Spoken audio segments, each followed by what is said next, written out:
नमस्कार.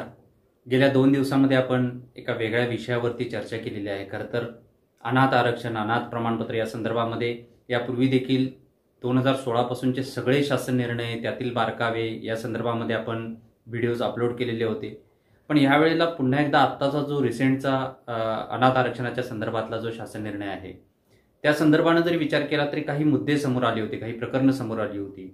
आणि म्हणून आपल्या सगळ्यांच्या समोर हा एक विषय मांडण्याचा मी प्रयत्न केला होता की नेमकं आपलं म्हणणं काय आहे, आपल्याला काय वाटतं हे देखील आपण कमेंट बॉक्समध्ये लिहा असं आपल्याला सांगितलेलं होतं. काही लोकांनी याच्यावरती प्रतिक्रिया लिहायला सुरुवात केलेली आहे. मी पुन्हा एकदा आपल्याला विनंती करेन की गेल्या 2 दिवसांमध्ये जे आपण व्हिडिओज अपलोड केलेले आहेत, हे व्हिडिओज आपण नक्की बघा. खूप महत्त्वाचे आहेत. त्याच्यामध्ये खूप छोटे छोटे मुद्दे आहेत की ज्या मुद्द्यांच्यावरती तुम्ही देखील तुमचं स्वतःचं देखील काही मत असू शकतं आणि हे मत तुम्ही व्यक्त करणं खूप गरजेचं आहे असं मला वाटतं. आणि म्हणून हा विषय मी आपल्यासोबत शेअर केलेला आहे. आता मी आज जो विषय घेणार आहे हा विषय थोडा वेगळा आहे. सर्वसामान्य लोकांच्या घरांपर्यंत जाऊन पोहोचणारा, कुटुंबामध्ये जाऊन पोहोचणारा असा हा विषय आहे. बघूया तर नेमका हा विषय काय आहे. त्यापूर्वी अद्यापर्यंत आपण संगोपनच्या या यूट्यूब चॅनलला सबस्क्राईब केलं नसेल, सबस्क्राईब करा, लाईक करा, शेअर करा. कारण जास्तीत जास्त व्हिडिओज आपण शेअर कराल तेवढे जास्तीत जास्त लोकांच्यापर्यंत हा विषय पोहोचणार आहे.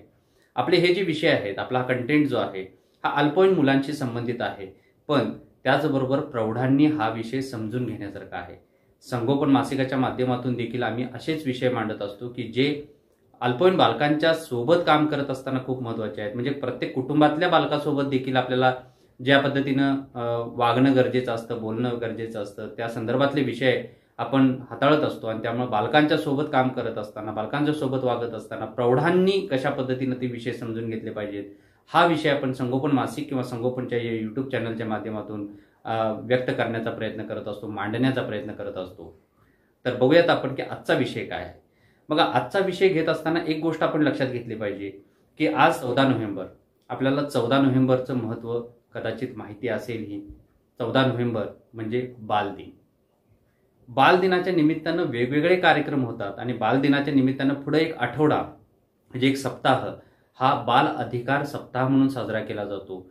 14 नोव्हेंबर ते 20 नोव्हेंबर या दरम्यान हा सप्ताह साजरा केला जातो. आणि या सप्ताहामध्ये वेगवेगळे कार्यक्रम आयोजित करणं आणि बालकांच्या अधिकाराप्रती समाजामध्ये जनजागृती करणं ही गरजेची बाब असते.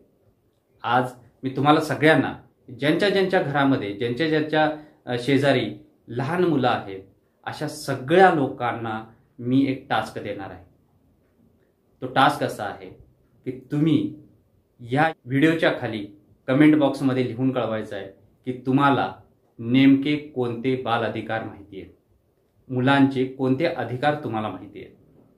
कारण जोपर्यंत आपण हे प्रौढ लोक हे जोपर्यंत अधिकार समजून घेणार नाही तोपर्यंत आपण हे बालकांच्यापर्यंत घेऊन जाणारच नाही आहोत. आपण हे समजून घेतलं पाहिजे की नेमके मुलांचे अधिकार काय आहेत. आणि म्हणून आज तुमच्यासाठी हा प्रश्न आहे की नेमके मुलांचे अधिकार काय आहेत. खरं तर 1992 मध्ये भारतानं बालहक्काची संहिता स्वीकारली आणि त्यानंतर भारतातल्या प्रत्येक बालकाला हे बाल अधिकार प्राप्त झालेले आहेत. त्या अनुषंगानं आज जे प्रस्तावित कायदे आहेत त्यातले बरेचसे कायदे हे बाल अधिकारावर आधारित अशा पद्धतीचे कायदे आहेत. त्याची अंमलबजावणी सुरू आहे. त्याच्यामध्ये काही त्रुटी देखील आहेत, पण अंमलबजावणी सुरू आहे. त्याच्यावरती देखील आपण भाष्य करण्याचा वारंवार प्रयत्न करत असतो. पण सर्वसामान्य लोकांना असं वाटत असतं की अरे हे सगळे विषय आहेत हे बालगृहातल्या मुलांच्यासाठी आहेत, काळजी आणि संरक्षणाची गरज असणाऱ्या मुलांसाठी आहेत किंवा विधी संघर्षित बालकांच्यासाठी आहेत. आजचा प्रश्न तुमच्यासाठी आहे. कारण बालदिन हा फक्त ठराविक मुलांच्यासाठी नसतो, प्रत्येक कुटुंबातल्या प्रत्येक बालकासाठी आहे. नवजात बालकापासून म्हणजे नुकत्याच जन्मलेल्या बालकापासून ते 18 वर्ष वय पूर्ण होईपर्यंतच्या बालकांसाठी हे बालाधिकार आहेत. आणि हे बालाधिकार काय आहेत हे तुम्हाला देखील समजले पाहिजेत. पहिल्यांदा माझा प्रश्न असा आहे की तुम्हाला किती बालाधिकार माहिती आहेत खाली कमेंट बॉक्समध्ये लिहायला विसरू नका. नक्की खाली कमेंट बॉक्समध्ये लिहा. जर तुम्हाला माहिती असेल तर तुम्ही कमेंट बॉक्समध्ये लिहिणार आहात, जर तुम्हाला माहितीच नसेल तर तुम्ही कमेंट बॉक्समध्ये लिहिणार नाही. याचा अर्थ असा आहे की तुम्ही सगळे दर्शक जे आहात ते बाल अधिकारांनी समृद्ध असा समाज निर्माण करण्यासाठी प्रयत्नशील असाल, तेवढे संवेदनशील असाल तर खाली कमेंट बॉक्समध्ये नक्की लिहाल की तुम्हाला काय बाल अधिकार माहिती आहेत. बरं, ठीक आहे. आता आपण पुढच्या मुद्द्याकडे जाऊया.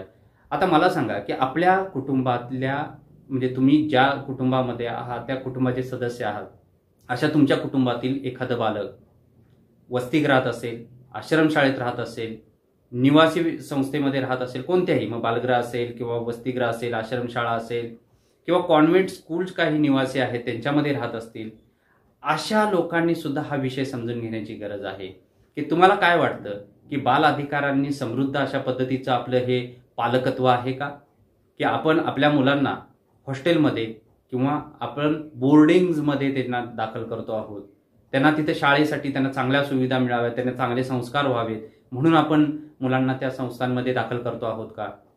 तुमचं काय मत आहे ते तुम्ही खालती कमेंट बॉक्समध्ये लिहा. आजचा आपला व्हिडिओ जो आहे हा जास्तीत जास्त तुम्हाला बोलतं करण्याचा आहे, तुमची काय मतं आहेत हे समजून घेण्याचं आहे आणि त्याच्यावरती आपल्याला पुन्हा नव्यानं भाष्य करता येणं शक्य आहे. आता एक मुद्दा लक्षात घेऊया. बालगृह असतील, वसतिगृह असतील, आश्रमशाळा असतील, बोर्डिंग्ज असतील, या ठिकाणी मुलांना दाखल करून मुलांवरती चांगले संस्कार व्हावेत, मुलं चांगली शिकावीत असा उद्देश जर आपला असेल तर तो बरोबर आहे का हा तपासण्याचा देखील मुद्दा ह्या निमित्तानं मी आपल्यासमोर मांडतो आहे. हा मुद्दा आपल्यासमोर ठेवतोय मी, ॲक्च्युली मांडतोय म्हणजे त्याचं विश्लेषण मी आता करणार नाही आहे, कारण तुम्ही तुमच्या उत्तरातून त्याचं विश्लेषण करण्याचा प्रयत्न करणार आहात.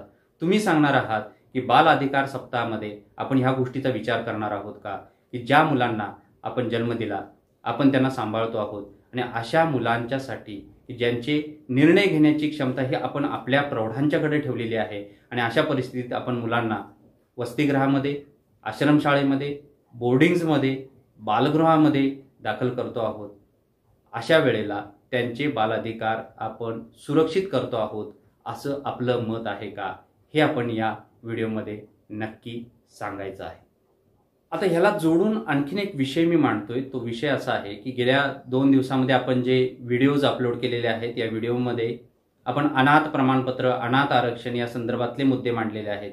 ज्यांना कोणीही नातेवाईक नाही, ज्यांना कोणीही जैविक पालक नाहीत किंवा नातेवाईक नाही, ज्यांना सांभाळणारं कोणीच नाही, अशा अनाथ मुलांच्यासाठी बाल न्याय, मुलांची काळजी आणि संरक्षण अधिनियम 2015 अन्वये बालगृह नावाच्या संस्था या संपूर्ण देशभरात कार्यरत आहेत.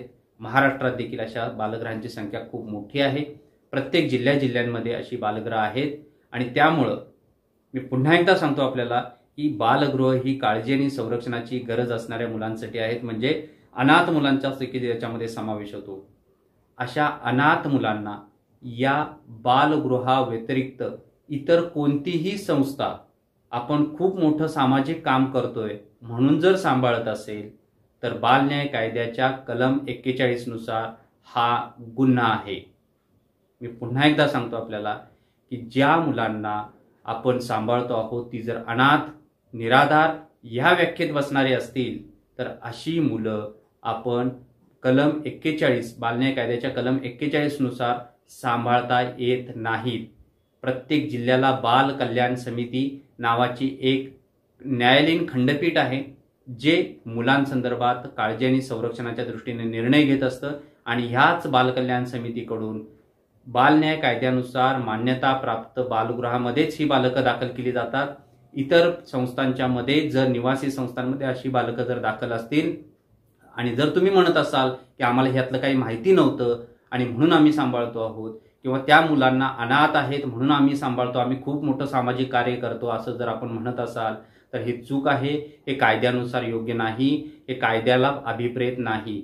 आणि त्यामुळं मी आपल्या सगळ्यांना विनंती करतो की जर आपल्या जवळपास अशी कोणती संस्था असेल, वसतिगृह चालू शकतील, हॉस्टेल चालतील, हॉस्टेलमध्ये मुलांना ठेवायचं का नाही हा पालकांचा प्रश्न आहे, पण ज्यांना कुणी पालक नाही, ज्यांना कुणी नातेवाईक नाहीत, अशी अनाथ मुलं ज्यांना अनाथ निराधार म्हणून आपण संबोधतो आहोत, अशा मुलांना जर आपण अशा संस्थांच्या मध्ये की ज्याला बाल न्याय कायद्यानुसार मान्यता नाही अशा संस्थांमध्ये जर दाखल केला असेल तर ती कायदेशीररित्या गुन्हा ठरणारी बाब आहे. हे आपण प्रत्येकानं समजून घेणं गरजेचं आहे.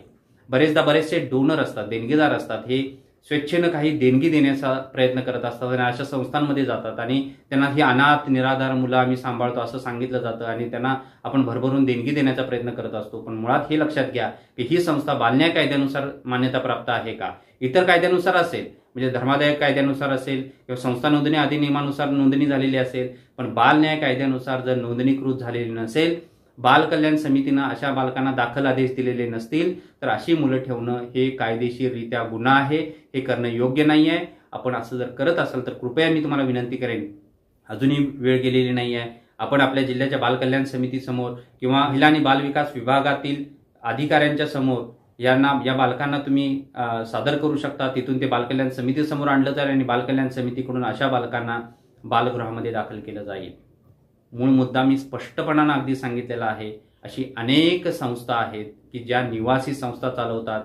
अनेक देणगीदारांना ते सांगत असतात की आम्ही अनाथ निराधार मुलांचे संगोपन करते आहोत, आम्ही खूप मोठं सामाजिक काम उभं करतो आहोत। तर हे मुळात बेकायदेशीररित्या करणारं काम हे समाजासाठी धोकादायक आहे। अशा मुलांच्यासाठीच्या स्वतंत्र व्यवस्था शासनानं निर्माण केलेल्या आहेत। तुम्ही वसतिगृह चालवा, त्याच्यासाठीचे काही नॉर्म्स वेगळे आहेत, त्यासाठीचे शासन निर्णय वेगळे आहेत, त्याचा अभ्यास करा। पण अनाथ निराधार मुलांना कोणतीही संस्था निवासी ठेवू शकत नाही। त्याला फक्त बालन्याय कायद्यानुसार मान्यताप्राप्त संस्थांमध्येच दाखल करावं लागतं आणि त्यामुळे अशा संस्थांमध्येच दाखल असणारी मुलं ही अनाथ निराधार ठरतात। आता मी पुन्हा माझ्या कालच्या विषयाकडे येतो। काल जो विषय मांडला होता संस्थात्मक आणि संस्थाबाह्य, आज असे काही मुद्दे समोर येत आहेत की आम्ही आश्रमशाळेत लहानपणापासून राहिलो, वसतिगृहात राहिलो किंवा इतर ठिकाणी राहिलो, अशा संस्थांच्या मध्ये राहिलो, तर अशा मुलांना संस्थात्मक मधून अनाथ प्रमाणपत्राचा लाभ मिळत नाही। ते संस्थाबाह्य या कॅटेगरीमध्ये मोडतात आणि म्हणून अशा काही शासनाच्या योजना या पुढे देखील येण्याची शक्यता नाकारता येत नाही आणि म्हणून अशा मुलांना कोणत्याही परिस्थितीमध्ये बालन्याय कायद्याच्या चौकटीत आणणं गरजेचं आहे।